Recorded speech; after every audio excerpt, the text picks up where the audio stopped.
अस्सलामु अलैकुम वरहमतुल्लाहि वबरकातुह। अल्हम्दुलिल्लाहि रब्बिल आलमीन। अल्लाहुम्मा सल्ली अला मुहम्मद। सीरतुन नबी के आज के इस हिस्से में हम गज़वात पे जो बात करने वाले उनमें सबसे पहला जो गज़वा है जिस पे आज हम बात करेंगे वो है ज़ात रिका। तो क्योंकि इन पे बड़ा डिबेट है, ये मतलब किस साल हिजरत के किस साल ये वक़ूअ पज़ीर हुए, यानी किस साल ये गज़वात जिनमें हुज़ूर सल्लल्लाहु अलैहि वसल्लम ये गज़वा करने के लिए गए। तो असल में अब ये है कि इसका नाम ये ज़ात रिका क्यों है। तो इसमें जो दलाइल दी गई यानी जो वजूहात इसके लिए सीरत की किताबों में है, उनमें तो एक ये है कि मतलब जिस जगह ये नजद के जिस इलाके में हुआ वहाँ वो मुख्तलिफ रंग के पहाड़ थे, रेत या पहाड़ जिस तरह वहाँ पे मुख्तलिफ रंग के थे। कुछ ने तो ये लिखा है कि मतलब रक्का ये कहते हैं कपड़ा जो होता है जिसका कोई टुकड़ा हो, क्योंकि इसमें जब सहाबा चल रहे थे तो उनके जो मोज़े थे वो फट गए थे चलते चलते, तो फिर उन्होंने इसका वो पैबंद लगाया था। या जो वो झंडा जो होता है अलम जो वो गजवा में लेके जाते तो उसमें ने ये पैबंद लगाए थे इस तरह के, तो इस वजह से इसका नाम ये ज़ात रिका पड़ गया है। तो ये अब मुहारिब और बनु सालबा ये जो दो कबाइल थे गतफ़ान के, इनकी तरफ ये हुजूर सल्लल्लाहु अलैहि वसल्लम ये गज़वा के लिए गए थे। तो अब इसमें क्या हुआ कि सलातुल खौफ इसमें पड़ी गई थी इस गज़वा में। तो क्योंकि वो भाग गए थे तो कोई वहाँ पे मतलब इस तरह का फाइटिंग जो किताल का मौका वहाँ नहीं आया। अच्छा, इसके बाद जो एक और गज़वा इसमें पेश आया वो है जिसको हम कहते हैं दूमतिल जंदल। तो ये मतलब एक कुछ लिहाज से एक बड़ा इसमें इम्पोर्टेंस बहुत ज़्यादा है इसकी, क्योंकि ये पहला वो गज़वा है जिससे जो इससे पहले जितने भी गज़वात या सराया पेश आए तो वो या तो मक्का के जो कुरैश थे या जो वो बदवी थे जो मुख्तलिफ कबाइल से ताल्लुक़ रखते या उनके जो खलीफ थे उनकी तरफ वो गज़वा यानी सराय जो वो मुहिम्मत भेजी गई थी वो या तो मक्का के जो लोग थे या फिर जो मतलब उनके खलीफ थे या फिर जो वो देहात में रहने वाले कबाइल उनकी। लेकिन ये पहला था कि जो इनसे हट के जो वहाँ पे जो एक छोटी रियासत थी गसानाइड्स जो थे या वो जो बेजेंटाइन या रोमन एम्पायर का वो एक मतलब उनके साथ उनके मतलब उनका कंट्रोल वहाँ पे था। तो कैसर रोम के ज़ेर असर ये इलाका था। कुदा का ये मतलब एक कबीला था, ट्राइब था वहाँ पे। तो ये आप समझे कि पहला गज़वा जो कैसर रोम सीरियन टेरिटरी पे में ये था। तो रबीउल अव्वल 5 मतलब ये जो हिजरत का जो 5वां साल था, तो बड़ा क्योंकि बहुत दूर था इसलिए करीबन 16 दिन यहाँ पे चलते चलते यानी 16 दिन का सफ़र ये था। 16 दिन लग गए हुजूर सल्लल्लाहु अलैहि वसल्लम को वहाँ तक पहुँचने में। तो उमूमन वो रात को ही चलते थे क्योंकि ये बड़ा मतलब एक तो ये बहुत ज़्यादा दूर था, दूसरी तरफ यहाँ मतलब उनका एक गाइड भी था इसमें, लेकिन मतलब आप रात में चलते और दिन में आप आराम फरमाते। तो असल में इनकी तरफ क्यों ये गया था, तो एक तो कुछ जो मौरिखीन उनने लिखा है कि ये मतलब उनको ये दिखाने के लिए जो वो सीरियन एम्पायर था या बाज़ंतीनी रोमियो के जो ज़ेर असर इलाका था उनको दिखाने के लिए कि हम यहाँ पे अब इस्लाम फैलाना चाहते हैं। लेकिन इसमें एक बड़ी वजह ये थी कि मतलब वो जो वो पूरा इलाका था, कहते हैं कि वहाँ से तिजारत की वो राह यानी ट्रेड रूट जाता था, तो वो उमूमन उसको लूटते यानी वो डाकू रहज़नों का एक इलाका बन गया था। तो वहाँ का एक कोई ताजर था जिसको लूट लिया गया था। तो इस वजह से हुज़ूर सल्लल्लाहु अलैहि वसल्लम ने अपने सहाबा को लेके और आप इस जगह गज़वा के लिए गए, क्योंकि वो कारवानों को वहाँ पे जो तिजारती काफ़िले होते थे उनको वो लूट लेते थे। तो ये गज़वा पेश आया वहाँ पे। अच्छा, अब इसके बाद मतलब एक और जो गज़वा पेश आया जो बड़ा एक कोई इस लिहाज से तो बहुत बड़ा नहीं था कि, लेकिन इसमें कुछ ऐसे वाक़ात हो गए जिनसे इसकी बहुत ज़्यादा अहमियत बढ़ गई। तो इसको कहते हैं ग़ज़वतु बनी मुस्तलिक या उसको कहते हैं मोरैसी। असल में वहाँ पे एक पानी का एक कुआं था। तो मुरैसी या ग़ज़वत बनी मुस्तलिक। तो मुस्तलिक असल में खुज़ा कबीला इसकी एक शाख थी। जो खुज़ा, जिस पे पहले भी इस पे हमने बात की, मुख्तलिफ जो हमारे इससे पहले वो पार्ट्स रहे, तो ये उनका एक एक शाख थी उनकी। तो ये असल में जुज़ैमा इब्ने साद इब्ने अमर इनका लक़ब था, यानी मुस्तलिक। तो यहाँ पे इस पे भी बड़ा डिबेट है कि ये 4, 5 या 6 मतलब हिजरी के जो ये साल थे इसमें ये पेश आया। तो हम इस पे ज़्यादा डिबेट नहीं बनाना चाहते, क्योंकि फिर ये मतलब एक बड़ा वो दूसरी तरफ जाता है। तो असल में वहाँ पे क्या था कि ये पहले से ये जो बनु मुस्तलिक की ये शाख थी, ये कुरैश की हिमायती थी, यानी पहले से उनके यहाँ था कि मतलब वो मुसलमानों के मुखालिफ थे। तो इसी तरह से वो मतलब तैयारी कर रहे थे, क्योंकि उनका जो हारिस इब्ने अबी ज़िरार, तो उन्होंने अपने फ़ौजों को जमा किया था और वो मदीना पे हमला करने के लिए तैयारी कर रहा था। तो ये वजह, यानी एक तो वो कुरैश के हलीफ थे, यानी कुरैश के मददगार थे, दूसरा उनका जो हारिस इब्ने अबी ज़िरार था, तो वो मदीना पे हमला करना चाहता था। तो हुजूर सल्लल्लाहु अलैहि वसल्लम अपने असहाब के साथ यानी निकले। और इसमें क्या बात हुई कि जो अब्दुल्ला इब्ने उबय रईसुल मुनाफिकीन जो था, उसमें ये अपने जो इसके साथी थे उनको साथ लेके इस गज़वा में शरीक हुआ। तो अब हुआ क्या वहाँ पे कि असल में जो फौज जा रही थी सहाबा की, तो हज़रत उमर रदियल्लाहु अन्हु उनके हाथ में ये इसका झंडा था। तो फिर जब आप वहाँ पे जो मुरैस, ये जो चश्मा था, वाटर सोर्स था, यहाँ पे जब आप पहुँचे तो आप सफ़बंदी हो गई। और फिर आपने मुहाजिरीन का झंडा हज़रत अबू बकर सिद्दीक़ रदियल्लाहु अन्हु को, और जो अंसार था उनका हज़रत साद इब्ने उबादा को। तो ये करीबन मतलब 700 इसमें जो तादाद आई है जो असहाब की थी, और इसमें 30 घुड़सवार थे।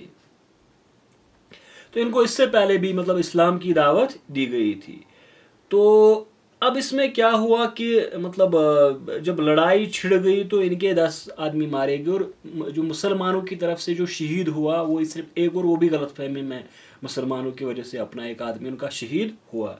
तो ये फिर भाग गए, यानी ये सब कुछ, अपने बच्चे, अपनी औरतें, अपना माल, तो गनीमत यहाँ एक बड़ी तादाद ही नहीं, एक बड़ा अमाउंट था जो मुसलमानों के हाथों। इसी में हज़रत जुवैरिया बिनते हारिस, ये जो इनका सरदार था, इसकी बेटी, और इससे फिर हुजूर सल्लल्लाहु अलैहि वसल्लम ने निकाह किया था।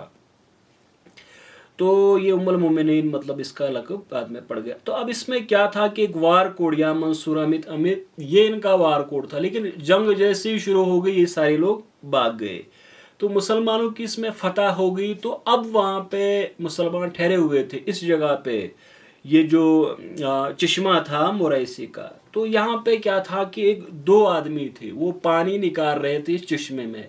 तो उसमें एक था जहजा गिफ़ारी, ये हज़रत फ़ारूक आज़म का एक ग़ुलाम था, और दूसरा था सनान बिन वबर जहमी, तो ये अंसारी था। तो एक मुहाजिर था, एक अंसारी था। अब ये पानी निकालते निकालते इनमें झगड़ा हो गया। तो ये जो मतलब जहजा था, ये जो फ़ारूक आज़म का जो ग़ुलाम था, तो इसने इसको मारा, यानी इसके सर पे इसने मारा। अब इसने, ये अंसारी था, तो इसने अपने पूरे कबीले को आवाज़ लगाई जिस तरह पहले होता था। तो अब दोनों तरफ से, एक तरफ से अंसार साहबी खड़े हो गए और दूसरी तरफ से मुसलमान थे। तो किसी ने हुजूर सल्लल्लाहु अलैहि वसल्लम को इसके बारे में इतला दी, तो आपने फरमाया बालो दावल जाहिलिया, कि आप ये तो बिल्कुल इसी जाहिली दौर की तरह वैसी एक निदा थी।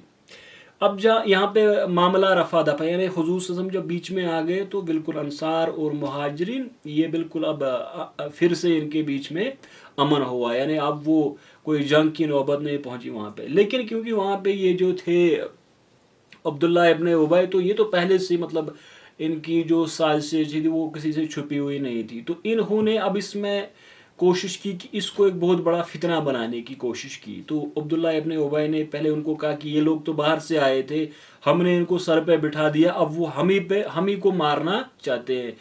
तो फिर इसने मतलब वो एक नफ़रत की वहाँ पे एक आग भड़काने की कोशिश की। तो जब इसमें नाकाम हुआ, फिर इसने कहा था कि मदीने पहुँच के जो इज़्ज़त वाले होंगे वो ज़िल्लत वालों को वहाँ से निकालेंगे। तो इसकी बात हुजूर सल्लल्लाहु अलैहि वसल्लम को पहुँच गई। तो जब हुजूर सल्लल्लाहु अलैहि वसल्लम ने इससे बात की, اور اس میں کیا ہوا کہ اس نے قسمیں کھائی کہ میں نے کوئی ایسی بات نہیں کی. تو یہ بالکل ایک ناکام رہا کیونکہ صحابی سارے وہاں پہ نکلے. تو اس طرح سے اس کا منصوبہ پھر سے فیل ہوا وہاں پہ. تو اس کے بیٹے نے تو حضور صلی اللہ علیہ وسلم سے کہا تھا اگر آپ چاہے اس کو ہم قتل کر دیں. تو اب اس میں یہ ایک مسئلہ ہو گیا تھا یہاں پہ. اب دوسرا اس سے ایک اور بہت بڑا مسئلہ ہوگا جس کو کہ ہمارے حادثہ افق. تو اصل میں ہوا کیا تھا کہ اس کی تو مطلب بیان تو حضرت عائشہ صدیقہ رضی اللہ عنہ نے کیا کہ آپ جب غزوہ پہ تو قرآن اندازی کرتے تھے کہ کون مطلب ازواج مطہرات میں آپ کے ساتھ نکلے. تو اس میں حضرت عائشہ کا نام آیا تھا. اب جب قافلہ واپس آ رہا تھا تو مدینہ کے قریب وہاں پہ ایک مطلب آواز دی گئی تھی کہ ہم اب مدینہ کے مطلب بالکل اندر جا رہے ہیں, مدینہ کے قریب ہم پہنچ گئے ہیں. تو اس میں وہ ہودج جو تھا مطلب وہ ایک اونٹ پہ, اس میں ایک وہ اس طرح کی مطلب وہ ایک اس میں ایک اسٹرکچر رکھا جاتا ہے جس میں آدمی بیٹھ جاتا تھا. تو یہ اونٹ پہ ہوتا تھا. اب اسی میں حضرت عائشہ صدیقہ رضی اللہ عنہا سوار تھی. تو وہ جب یہاں رک گئی تو مطلب وہ روایت کرتی کہ میں قضائے حاجت کے لیے اس سے دور مطلب جنگل کی طرف گئی تھی یا بستی کی طرف گئی تھی اس سے الگ. تو اب کیونکہ مطلب وہ جو اس کو اٹھانے والے تھے حضرت کو, تو انہوں نے اٹھا لیا کیونکہ وہ کہتی ہے کہ میرا کوئی زیادہ وزن نہیں تھا. تو اب ان کو پتہ بھی نہیں تھا کہ حضرت عائشہ صدیقہ رضی اللہ عنہا اس میں ہے کہ نہیں ہے. تو جب وہ لے کے گئے تو حضرت عائشہ کہتی ہے کہ میں جب واپس آ رہی تھی کہ میرا ہار گم ہو گیا تھا. تو کسی روایت میں ہے کہ ان کی بہن کا, انہوں نے اپنی بہن سے لیا تھا, کوئی یمنی تھا وہ جز تفار اس طرح کا تھا کوئی ہار. تو وہ واپس اس کو ڈھونڈنے کے لیے گئی. تو ان کو جب وہ ملا تو جب وہ واپس آ رہی تھی تو قافلہ پہلے سے ہی مطلب وہاں سے گزر گیا تھا. اب وہ روایت کرتی ہے کہ میں وہیں پہ بیٹھ گئی تھی. تو اسی دوران وہاں پہ مطلب میری آنکھ لگ گئی تو میں نے دیکھا کہ اس میں صفوان ابن معطل اور سلمی, یہ اصل میں تو یہی حضرت صفوان ابن معطل. تو یہ کیونکہ یہ لشکر کے پیچھے پیچھے جاتے, جس طرح وہ مطلب ایک فوج چلتی تھی تو اس کے پیچھے ایک یہ رہتے تھے.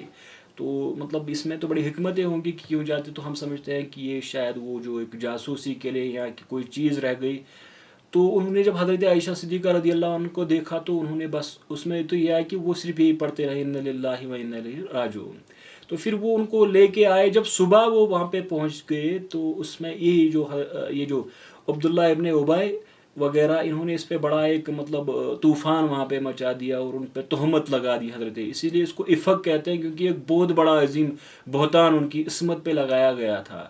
تو پھر جب ان کو پتہ, کیونکہ پہلے ان کو اس کے بعد بیمار ہو گئی تھی, تو کچھ ٹائم کے بعد ان کو پتہ چلا کہ ایسے معاملات ہو گئے ہیں. تو حضور صلی اللہ علیہ وسلم بھی مطلب کیونکہ ان کو بہت زیادہ اذیت اس سے پہنچی تھی تو وہ ان سے اجازت لے کے حضرت ابوبکر نے اپنے مائکے حضرت ابوبکر صدیق کے گھر چلے گئی تھی. تو پھر ایک دن حضور صلی اللہ علیہ وسلم ان کے پاس آئے تو انہوں نے کہ آپ کے بارے میں مجھے یہ بتایا گیا ہے تو اگر آپ سے ہوا ہے تو آپ توبہ کر لے. تو وہ کہتی ہیں کہ میں بس رو رہی تھی تو حضور صلی اللہ علیہ وسلم وہیں پہ بیٹھے تھے اور اسی دوران وہ مطلب جو سورہ نور میں اس کے بارے میں آیات ہے ان کی عصمت کے بارے میں وہ نازل ہو گئی تھی. تو یہ ایک بڑا واقعہ تھا. اس میں جو حادثہ تھا ایک بہت بڑا اس سے اذیت تقریباً 1 مہینے تک یہ جاری رہا, یعنی جب تک وہی نازل ہو گئی. لیکن اس میں کیا ہوا کہ یہ جو منافق تھے یہ بہت زیادہ اس میں مطلب اس کو ہوا دے رہے تھے اور آپ کی عصمت پہ. تو اس میں ایک بار یہ ہوا تھا کہ آپ صلی اللہ علیہ وسلم نے مسجد میں یعنی ممبر پہ آپ کھڑے ہوئے تو آپ صحابہ سے بات کر رہے تھے. یہ تو سب کو پتا تھا کہ یہاں پہ مطلب کون اس بات کو پھیلا رہا ہے اور اس کو ایسا رنگ دے رہا ہے.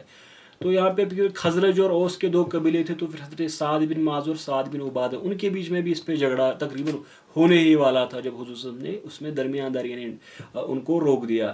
تو اس سے بھی مطلب ایک بہت کوشش کی گئی کہ ایک تو مسلمانوں کے بیچ میں خانہ جنگی اس سے ہو اور اس سے بھی بڑھ کر اس سے کہ حضور صلی اللہ علیہ وسلم کی عصمت پہ یعنی ان کی جو زوجہ محترمہ ام المومنین حضرت عائشہ صدیقہ ان کی عصمت پہ اس پہ سوال اٹھایا گیا. تو ایک مطلب کوئی معمولی بات نہیں تھی, ایک بہت بڑی بات تھی. ایک مطلب ایک پیغمبر کی بیوی پہ اس طرح کی تہمت لگانا. تو پھر تو وہ قرآن میں اب اس میں ذکر آیا ہے. تو اب جو اس میں مطلب سرگنا تھے، ان میں تو صرف ابن ابی کے علاوہ سب کو کوڑے لگائے گئے، کیونکہ تہمت لگائی تھی تو 80 کوڑے ان کو لگائے گئے تھے.